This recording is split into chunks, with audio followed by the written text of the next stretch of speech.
The only people who don't want to disclose the truth are people with something to hide.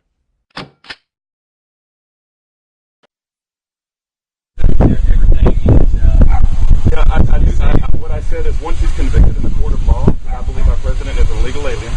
I believe that with all my heart, and I believe Terry Lakin got put in prison inappropriately and spent 6 months in Fort Leavenworth prison. And good morning, everyone. It's 2 minutes after the hour, 6:02, 630 KHOW, June the 5th, 2012. I'm Peter Boyles. Good morning, KL Weather Center weather. 87 to high, 57 tonight. It's 86 tomorrow. That's a video that was sent to us by Terry Lakin. And you can hear them, actually, this guy, fellow Rudy Davis talking about Colonel Lakin in the background. Before I bring him on, if you were reading Sunday's Denver Post, Curtis Hubbard, who was not returning phone calls to appear here on the show, who was the Denver Post editorial page editor. The Denver Post has been on an editorial rage about anybody who questions to connect the dots in the life of Barack Obama. So Curtis Hubbard puts out a column where it's, again, Donald Trump and the rest of it. There's nothing, as I said, it's verbal diarrhea, but having said all of that, and it's a slam at Mike Kaufman and the rest, but he lists the top five Colorado birthers. I'm number one, and clearly this man deserves a lot more than I'll ever. I could never be number one when he is with us. Terry Lakin, he's, of course, an Army doctor and a colonel, grew up in Greeley. Did 5 months in Leavenworth after refusing to deploy until he could see the bona fides of the president. He joins us this morning. Doctor, good morning, and thank you for coming back on the show. Well, good morning, Peter, and thank you for having me, and congratulations on being number one there. We're number one. When I saw it, I thought, no, you deserve to be number one because you risk everything, and I deserve to be way down on this list, if on the list at all, but certainly John Sampson has risked quite a bit. Hollister risked quite a bit. Phil Wolf risked quite a bit. You risked everything, and I risked nothing. So I should not be number one. Any of the above should be number one, certainly, and I believe it should be you. How much time in total did you do, again, for the folks in the audience? I was sentenced to 6 months, and it ended up being pretty close to 5 months with time off for good behavior and whatever else allowances I earned for working, doing my labor in the prison. What happened? For the folks that don't know the story of Terry Lakin, what happened? During the primary elections, I thought there was a big question that wasn't being answered. After the election, I continued to research it and knew that there was problems that weren't being addressed. I felt strongly enough that I tried to address them through my military channels, through my commanders, and I tried to go through my congressional representatives, and for a year and a half, almost 2 years, and the answers that I got, trying to do this through the system, made me more angry and disillusioned that I was not in an organization that I could believe in anymore. And, everywhere I went was, we know there's a problem, but we don't know what to do, or we don't have to answer that. Even though I'm your commander, I don't have to answer that question. Or congressional members saying we knew there was a problem, but we couldn't get the media to buy into it, so we didn't know what to do. And I became disillusioned enough that I'm like, well, I'm not risking my life, and I don't believe officers and commanders should be asking other people to risk their lives for this kind of an organization, or an organization that may not have a commander-in-chief that is qualified or eligible for the Constitution to hold that office. Let me ask you. I'm sorry, Doctor. Go ahead. No, I just, I was in a situation where I had signed on a 4-year contract with the Army. I knew that I was about 2 years into it, and for me to ask to be released from that would have been, a non-starter with the Army, and I believed I took the right course in trying to ask this question. And I don't know the answer. I just, I don't like the term birther, but, I'm a constitutionalist. Constitutionalist would be a better term, and yeah, so And that's where we're at. so be it. I mean, that's been my response. If that's what makes Mr. Hubbard happy or anybody else happy, you want to call it that, fine. I rose by any other name. So people ask me that all the time, and I'm just not troubled. And it's become a pejorative. And as someone pointed out, the original birther is the president himself. He's the original birther. So, because he's told so many different stories that people can't keep them straight. When you refused deployment, and for the people that don't know, you had gone before, you have impeccable credentials. How did, now that this is said and done, I don't know how much you can talk about or not talk about, I know there's a book coming. How did your superiors treat you when, say, the cameras weren't on, or when you were just one-on-one with a senior officer or even a senior enlisted man or enlisted woman? How did they treat you? By far, the people that knew me, respectfully, very, very respectfully and professionally. They were towing the line, though. They, I guess, had to go with what the JAG officers told them, or, it's hard to interpret this. What a weird situation. Did anyone, as an aside, say, Colonel, you're right, but there's nothing I can do about it? Oh, yes, several people, but didn't have enough, courage, or had their own issues that didn't feel like coming forward, or knew that it was a losing situation. But I felt that I had to speak out or do something, and one of those methods was to try and use the Uniform Code of Military Justice, which would have allowed me a grand jury type investigating officer, and my hope was that would be able to cast a net out and seek information.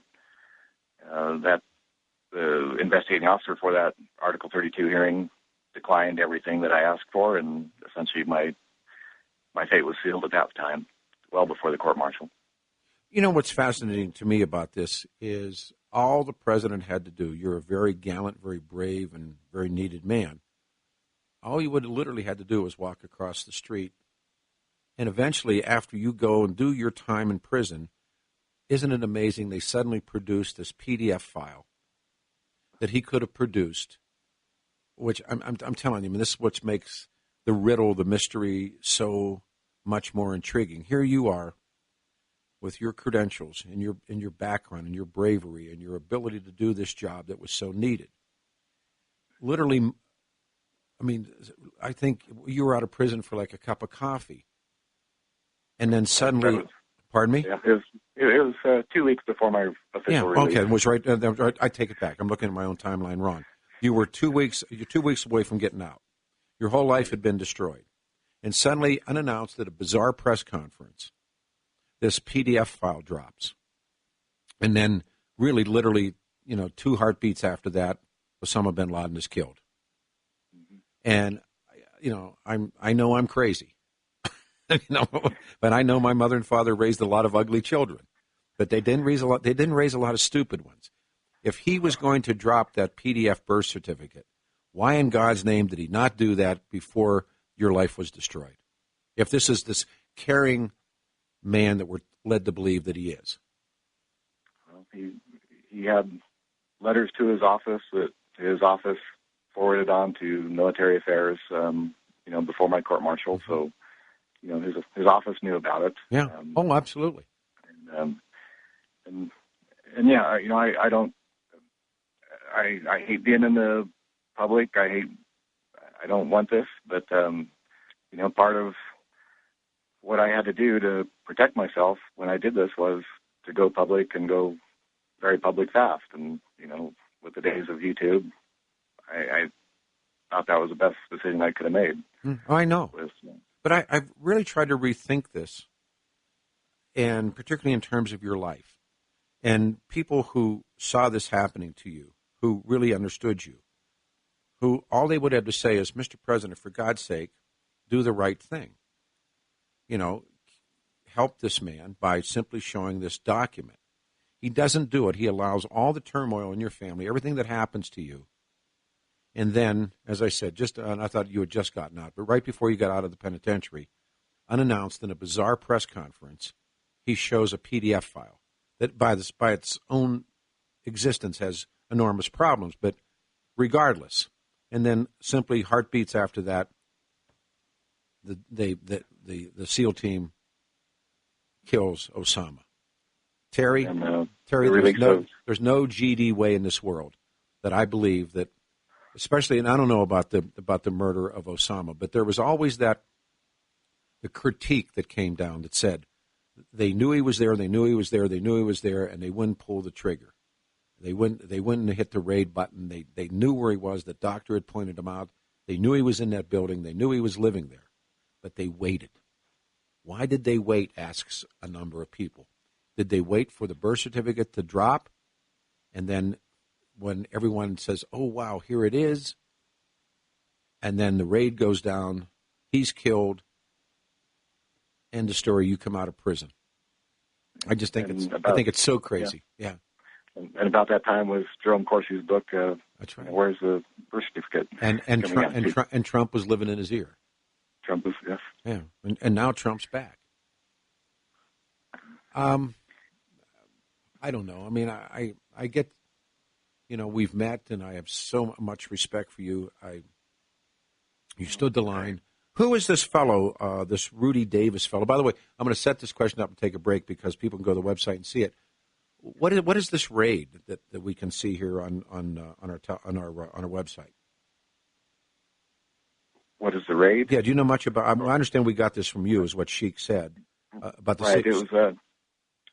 Rudy is become a telephone friend. Maybe he learned about my case early on and created these YouTube videos of him handing out flyers down in Texas. Trying to tell people about what was going on. And we spoke on the phone a few times, and then he came to my court martial and shook hands. Kind of a difficult situation for me, but we met that once, and he's always been an activist. I think he's a constitutionalist and a good Christian, and just is trying to get the message out that there's a problem, there's questions, and I think I haven't looked at his original video, but he went online with one of his videos and said that he believes there should be an investigation, and that there is a trial, and he's convicted, and he should pay the punishment for that crime, and that got him that visit by the Secret Service. We're going to do this. I'm going to put you on hold. We're going to take a pause. I think if you have Mr. Davis's phone number, give it to Sheik, and we'll invite Mr. Davis on. You're listening to Terry Lakin. The Rebirth of the Birthers, Kurt Hubbard's column that appeared Sunday in the Denver Post, naming the top 5, and I'm number 1, which I should not be, because these other men risk a hell of a lot more than I did doing a radio show. Terry Lakin should be number 1, and there should not be a number 2 or number 3 after Terry. He's the physician who went to prison. Also, we'll be talking to John Sampson. As you know, Barack Obama's SSN is SSN 042-684425. It's a Connecticut SSN. It was issued to a man by Jean-Paul Ludwig, who was born in France, who came to the U.S. and who, of course, died in Hawaii. He never used his benefits. He lived his entire adult life in Connecticut. Because of that, his SSN begins with 042. Barack Obama never lived or worked in that state. He has no reason on earth to have an SSN to start with 042, none whatsoever. That's one of the things that John Sampson talked about. And, of course, he received the wrath of Jason Saltzman, who then was picked up and printed by Curtis Hubbard. But let that drop in for you. We'll break and come back. But let that drop in, how all of those things conveniently happen. If this humanitarian, President of the United States, who shows his who shows his birth certificate, but lets this man go to jail, all we had to do was show it. Traffic time. Here's Susan. All right, 22 after 6:22. It looks as though we will have this fellow on the radio show, hopefully tomorrow, that the Secret Service comes and knocks on his door because he is a Obama eligibility activist by the name of Rudy Davis. He's a friend of Dr. Lakin's. He's on hold coming up. John Sampson, Phil Wolf, everyone that got named except the guy who named everybody. Curtis Hubbard refuses, I guess, to come on the radio show. Well, as I said, he should be number one, and where there should be no number twos, threes, or fours, or fives, or sixes. This is Dr. Physician Terry Lakin. He's the Army physician from Greeley and did 5 months and days in Leavenworth for refusing deployment orders until Barack Obama was able to prove himself the transcripts of his life, which never really came. But what's fascinating, and again, Terry's book is coming out, but what's fascinating is just prior to the killing of bin Laden, and at this very bizarre press conference that we have talked about after this night flight, the attorney brings this PDF file, and from there on out. So now the book, Officer's Oath. Terry, when's the book coming out? It is, finally at the presses, and we're expecting 3 to 4 weeks. Oh, great! I mean, we'll be obviously on this and have you back on when it's on. Let me. I had a great Jack Cashel offered to help me out with this book, and Bill Ayers, I think, was busy, so he couldn't help me write it. He was busy writing his own. Write it for me. Yeah. Yeah, Jack's a good friend of ours, a good friend of the show's. But you know what? Is this a birther story? This, I've never written a book before, but this is just my story. I think I'm an average guy. I feel very insecure about the book, but I like the back section is vignettes and essays by some very smart people involved in this issue, and stories about like you, Peter, just a brilliant man. You're getting the word out, and I listen to your show all the time. I learn a lot, and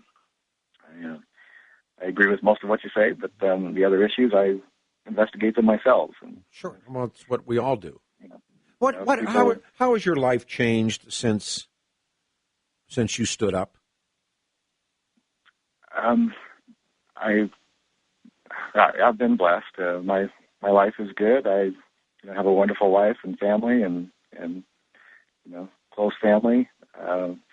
I love seeing patients. I love helping people, and that's what I strive for every day. I didn't give up everything. I didn't put my life on the line like our wonderful troops out there. I lost an incredible amount of money. I lost. I am now a former lieutenant colonel, and lost my promotion to bird colonel, and lost all my benefits with the military, including potential retirement. But it's all things. I have my family, and I have my faith, and I hope that we still have our country. Are you still allowed to practice medicine? I am. Yes. Okay, good. I was denied a license in Kansas, and that's under appeal. But I think I was viciously attacked by the Kansas Medical Board for we covered everything except for my practice of medicine. Yeah, I know.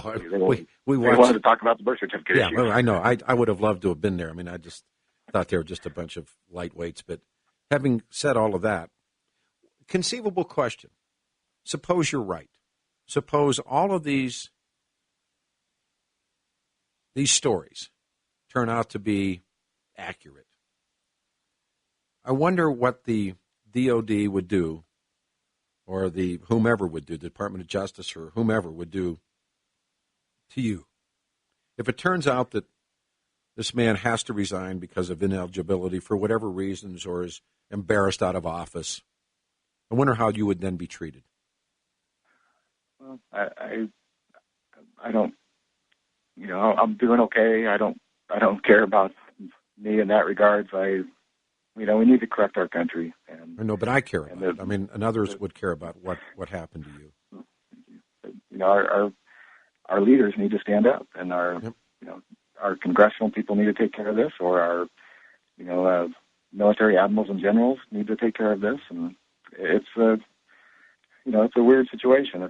If some Congress members say that if he's ineligible or not qualified, that they cannot impeach him, well, maybe the military can remove him, and it's not a military coup. No, but it wouldn't happen that way. I mean, I think, the military, I think, would remain extremely neutral, but I think at the same time, one of two things would happen. Either the Congress itself would say, no, wait a minute, or like Nixon, he would resign. Either way. But we'll see. Like I said, I always thought that all the man had to do was to make it right for you, was to simply send over. I mean, he had this PDF. We think, I don't know, but he could have walked that PDF over, said, okay, and you'd have seen it or whatever would have happened. But he doesn't choose to do that. We know he knew about you. We knew about you standing and holding the line. And then why, literally days before you're released, I thought it was right after you were released, I apologize, days before you were released, he suddenly shows this PDF. He could have saved you and your family, but he didn't choose to do that. But like we said, Trump's on him, Corsi's book's coming, and then the killing of bin Laden. And the Denver Post and mainstream media outlets lap up this PDF like it's mother's milk, and now the stories begin again. I'm fascinated by it. Well, sir, when the book's out, we'll get it. We'll have you back, and you and Jack together, and we'll go through all of it. But I really wanted to have you on the show, knowing that you were named number 2, and you should have been number 1 by light years. No, congratulations to you on number 1 there. Being number 1. Doctor, thank you so much. God bless you. Thank you, sir. Thank you, Peter. Thank you very much. Bye. All right. The only people who don't want to disclose the truth are people with something to hide.